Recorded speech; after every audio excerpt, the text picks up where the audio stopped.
Hello everyone.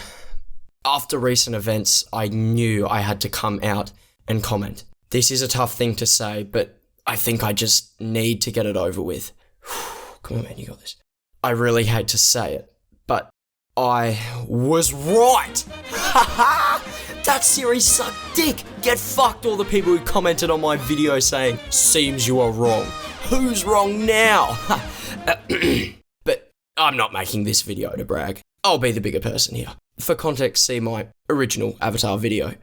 This video is going to be a quick critique of Netflix's Avatar.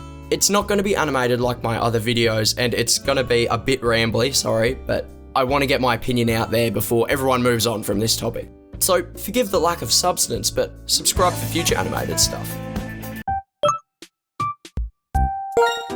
Seeing the initial response to this show, I thought, what the fuck are these critics on? This is nowhere near a 7 or 8 out of 10. IGN, you fence-sitting bastards. They must have watched the original or something, because holy shit. This is a flat-out bad show. Admittedly, not terrible, not M. Night terrible, just bad.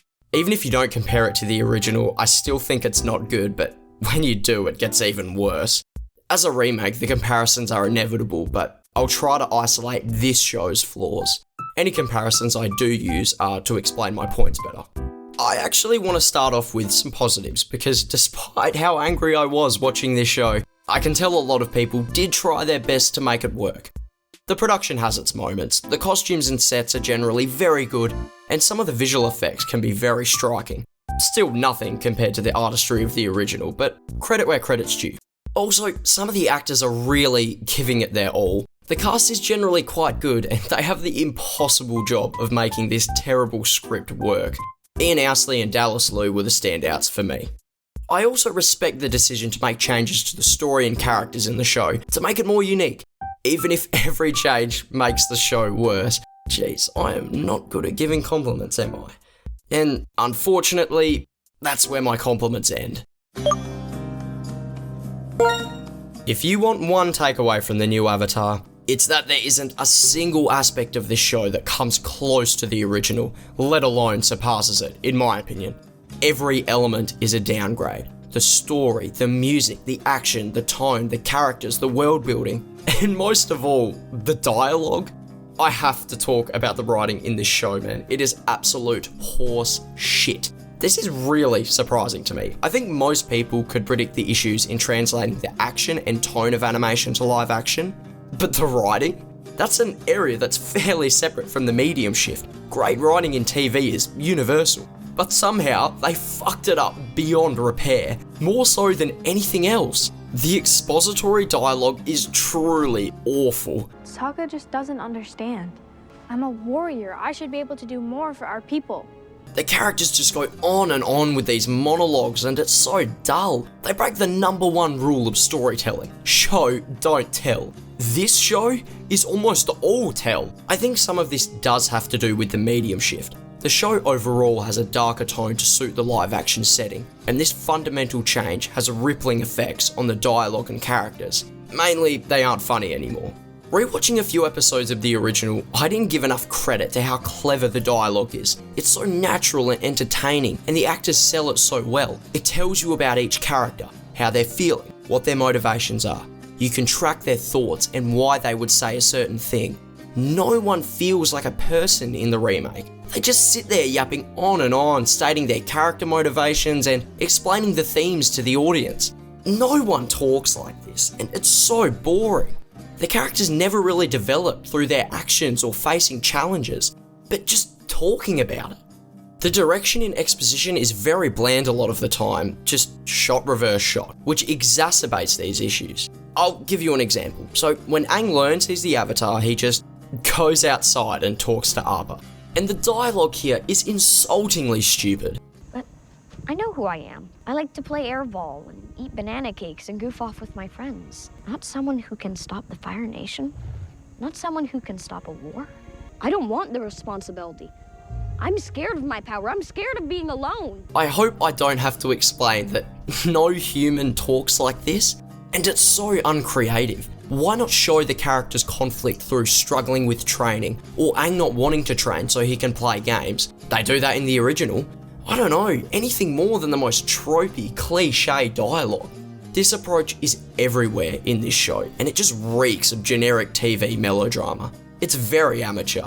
It honestly bewilders me how this was the thing that they ruined, when it should have been so simple, and it bleeds into the other important parts of the show. The characters. The best part of Avatar suck, in no small part due to the piss poor dialogue. Netflix, how did you make me not care about my favourite cast of characters of all time? Almost worthy of respect, to be honest. They are so boring now. Aang is a blob who whines about his guilt and responsibilities on and never does anything. He has no agency, he doesn't even start learning waterbending, he doesn't feel like a kid. Like I said before, the original has time with him just acting like a 12-year-old, going to Kyoshi Island and Omashu to do fun stuff. And here, there's just nothing. That's how you develop a character, not with this forced dialogue bullshit. Aang is my favourite character from the original, so this was a kick in the guts. Katara is such a piece of wet cardboard, it's astounding. None of her protective and fiery traits are there, so she just sort of exists. The writing is mostly to blame here, but I also think these two actors didn't have the chops to pull it off. But the script is so bad that I don't think anyone could have made it work, so no disrespect to these guys. Sokka is the only character I somewhat liked, mainly because Ian Owsley is actually charismatic, but he's just watered down Sokka. Zuko isn't as fun to watch, and Iroh was a really big miss for me. He's way too upbeat and cheery. The character interactions were completely neutered as well. Katara has zero chemistry with Aang, and their relationship is one of the most important in the original. Suki and Sokka have no chemistry whatsoever. Aang feels the need to talk to the villains all the time, instead of wanting to kick their asses like he should. I could say this for every character basically, but you get the point, right? They're very boring. And these changes are to serve the tone. So the tonal shift might be the fundamental flaw at the core of this show. I talked about this in my first video, but Avatar is a very cartoony show, and intentionally so. It uses comedy and fun to make you care about the characters and story, so that when the drama hits, it hits hard. This is why its characters are so beloved, through this juxtaposition in tone. But in a live action setting, a cartoony style probably wouldn't work well. It would be quite jarring. So they dropped a lot of the fun and comedy for a darker, more gritty tone. And in my opinion, this absolutely kills the show. It's the root cause. So now the characters aren't fun. They don't have depth and you don't care about them anymore. So why would you care about anything they're trying to achieve? Their wants and emotions, having to live and cope with this more grim, war-ridden setting. Well, now you don't. At least that's how I felt. Once the characters are stripped away, there's no way to empathise with what's happening. I was so bored watching this, it was a fucking slog. How do you make Avatar boring? The only emotion I felt was anger, when it kicked me in the balls with a recycled line from the original. You found a master, haven't you? Yes. You're looking at her. Oh, fuck off. And the tone is so contradictory. They think the audience is too good for cartoons and fun, so they make this more mature version with people being burnt alive, holy shit. But then they don't respect the audience enough to understand character flaws and motivations without screaming it in their face. Do you get the themes yet? Let me explain it in another 10-minute monologue, and let me quote the original but change things to make me seem smart. Love is brightest in the dark. It wasn't about the crystals. That's not what guided Omanshu through the mountain. Fuck you, show. Fuck you. The original Avatar has more wit, heart, and maturity than you could ever have. That's what the change in tone does. It removes the heart, the fun of the original. Just like I predicted it would. Hang on, just let me pat myself on the back real quick. I wouldn't go so far to call it completely soulless, but it sure does feel corporate. Some quick asides, the music sucks now. There's no character to it, it's just generic orchestral slop. How did they mess this up? Jeremy Zuckerman's masterpiece was right there and you still fucked it up. Far out.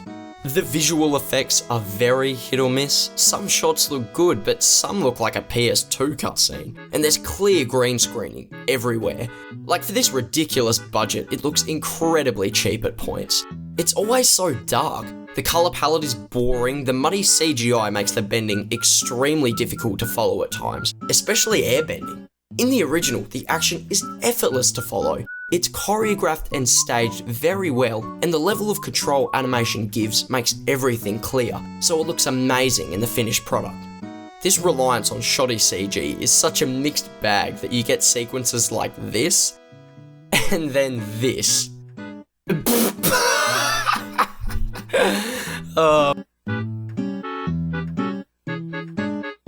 I hate how they handled Ozai and Azula. I get they wanted to feature Daniel Day Kim, but man, he no longer feels like this earth-conquering threat so far out of reach.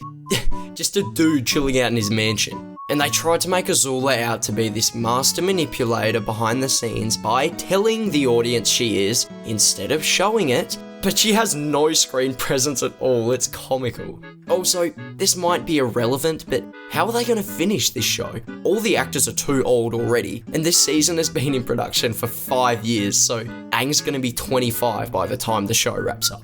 Just a thought. They changed so many story elements and tried to mush them all together into some amorphous blob. Like, they put Omashu, Jet, and the Inventor all in a single plotline, and it feels so underdeveloped. It just throws recognisable stuff at you like fucking hotcakes, hoping you don't get bored in these hour-long episodes. As a result, the pacing is all over the place. Some scenes just go on forever, but then nothing feels properly explored. All the new story elements are just so contrived, it doesn't feel like a cohesive world anymore. It very much so feels like actors just reading through a script, compared to getting lost in the world of the original. Fuck me, the longer I think about it, I realise every part of this show is flawed in some way. This was supposed to be the pinnacle of live-action remakes, to prove the naysayers wrong. They had everything going for them at the start. The OG creators, all this money, all this talent. What a waste. This just solidifies, in my view, how great animated media will never be improved in live action. It still baffles me why they thought this was a good idea after the movie. But to Netflix, this show probably does its job. Most general audiences will eat this shit up and have a good time, even as it undermines the passion of the original. I'm not going to sit here and take it though. I will continue to call this show what it is, a spit in the face for fans and the creators alike, just so they can make some money. I will continue to say that animation is a medium that deserves just as much respect as live action. Even if no one else will, I got you. As you can tell, I got pretty heated watching this. What is this? This isn't Avatar. This isn't fucking Avatar. I have some notes from while I was watching the show if you want to know my raw feelings. It starts off somewhat analytical, but I slowly lost my sanity, so sorry for that. I was so drained afterwards, I had to cleanse my palate with actually good TV. Can your science explain why it rains? Yes! Yes, it can! I feel for the original crew, man, to have their child pulled through the dirt again. If anything good comes from this, it's that people will finish season 1, then watch the original and realise how much better it is. This show is completely superfluous. Don't waste your time with this crap. Watch more of mine instead. Gotcha, I'm gonna go rewatch Avatar for the 7th time, so have a good one. Also, fuck you bastards for messing up Secret Tunnel.